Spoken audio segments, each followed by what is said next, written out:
방금 저한테 폭력을 행사하셨죠? 그게 아팠다면 내가 폭행이고 사과할게. 아팠는지 안 아팠는지가 중요합니까? 주먹으로 가격했다는 사실이 중요한 거죠.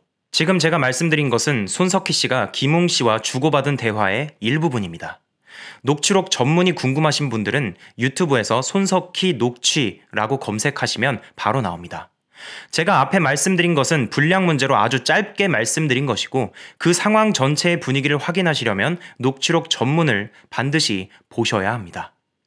지금 손석희 씨에 대한 의혹 공방으로 사회가 시끄럽습니다. 뺑소니 문제, 그리고 당시 동승자에 대한 문제, 폭행, 취업 청탁, 협박, 투자 용역 계약에 대한 문제, 그리고 한쪽 당사자로서 개인적인 일을 자신이 진행하는 뉴스에서 밝힌 점에 대한 문제 등 현재까지 제기된 것만 해도 이렇게 여러 가지네요. 하나하나 관련된 일에 대해서는 아마 오랫동안 공방이 이어질 것으로 생각됩니다.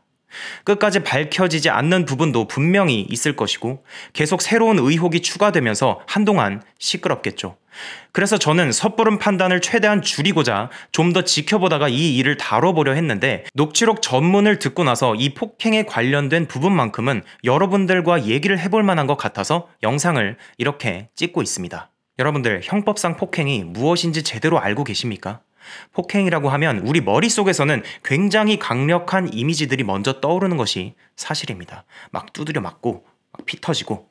그런데 실제로 폭행죄가 인정된 판례를 보면 우리의 머릿속에 있는 것들과는 조금 차이가 있습니다. 이 판례에 따르면 피해자에게 근접하여 욕설을 하면서 때릴 듯이 손발이나 물건을 휘두르거나 던지는 행위가 있으면 직접 피해자의 신체에 접촉하지 아니하였다고 할지라도 피해자에 대한 불법한 유형력의 행사로서 폭행에 해당할 수 있습니다. 실제로 이렇게 몸에 접촉하지 않아도 폭행에 해당될 수 있다는 것입니다. 다혈질인 사람들 막 때릴 것처럼 막 이렇게 들고 막 욕설을 막 이렇게 하는 경우 있죠. 그래놓고 야, 내가 언제 때렸어? 이게 폭행이야? 라고 주장하는 경우를 굉장히 많이 볼 수 있는데 그때 이렇게 말해주세요. 미안한데 네 지금 폭행했어. 잠시 재현 배우를 위해서 랜슬롯을 데려오겠습니다. 랜슬롯, 일로와. 일로와. 우리 촬영 하나만 하자. 자, 그렇다면 이렇게 툭툭 건드리면 어떻게 될까요? 신체 접촉이 없어도 폭행이 될 수 있는데 신체를 이렇게 직접 건드렸으니 무조건 폭행이 되는 걸까요? 그건 또 아닙니다. 만약 그렇게 되면 이렇게 어이구 잘했어, 이 똥강아지 새끼 라고 하거나 친구가 토를 할 때 막 이렇게 등을 두드려주는 경우 있죠. 이렇게. 이것도 다 폭행이 되는 상식적으로 이해가 안 되는 상황이 벌어질 수도 있습니다.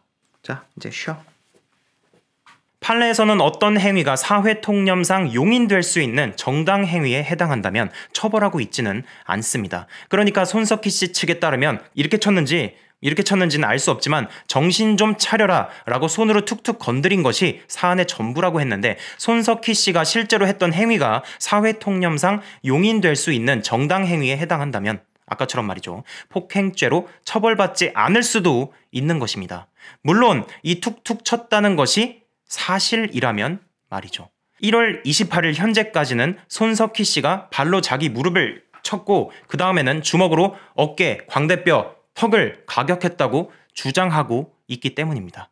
과연 손석희 씨의 말대로 손으로 툭툭 친 것인지 김웅 씨의 말대로 로우킥을 날린 후에 3단 콤보를 날린 것인지 과연 사실이 무엇인지 수사기관의 공식 결과가 궁금합니다. 또한 김웅 씨는 전치 3주의 상해 진단서를 내놓았는데 만약 손석희 씨의 행위로 인해서 발생한 상해인 것이 밝혀진다면 그러니까 폭행과 상해 사이에 어떠한 인과관계가 밝혀진다면 일은 훨씬 더 어려워질 것입니다. 손석희 씨 입장에서는 말이죠. 그런데 이런 일이 결과가 금방 나오는 것도 아니고 엄청나게 오래 걸릴 수도 있기 때문에 그전까지는 여러분들도 한쪽 입장만 듣고 공개된 자리, 특히 SNS상에서 팩트는 이거다 라면서 말씀하시지 말기를 바라겠습니다. 앞에서 말씀드렸듯이 현재 이 폭행 문제 말고도 여러 가지 의혹들에 둘러싸인 손석희 씨는 공식적으로 이렇게 밝혔습니다. 이번 사안을 둘러싼 모든 가짜뉴스 작성자와 유포자, 이를 사실인 것처럼 전하는 매체에 대해선 추가 고소를 통해 단호하게 대응하겠다는 뜻을 밝힙니다. 적어도 이 영상을 보시는 분들은 누군가를 좋아한다는 이유로 또는 누군가를 싫어한다는 이유로 명예훼손 문제에 휘말리지 않기를 간절하게 바라겠습니다. 저의 이 영상이 언론 보도를 바라보는 시각에 조금이라도 도움이 되기를 바라며 오늘 영상을 마치겠습니다. 감사합니다. 그리고 지난 영상이 삭제가 되었죠? 그것에 대해서는 제 커뮤니티에다가 글을 올려놨으니까 궁금하신 분들은 커뮤니티 탭을 이용하셔가지고 글을 확인해 주시면 감사하겠습니다.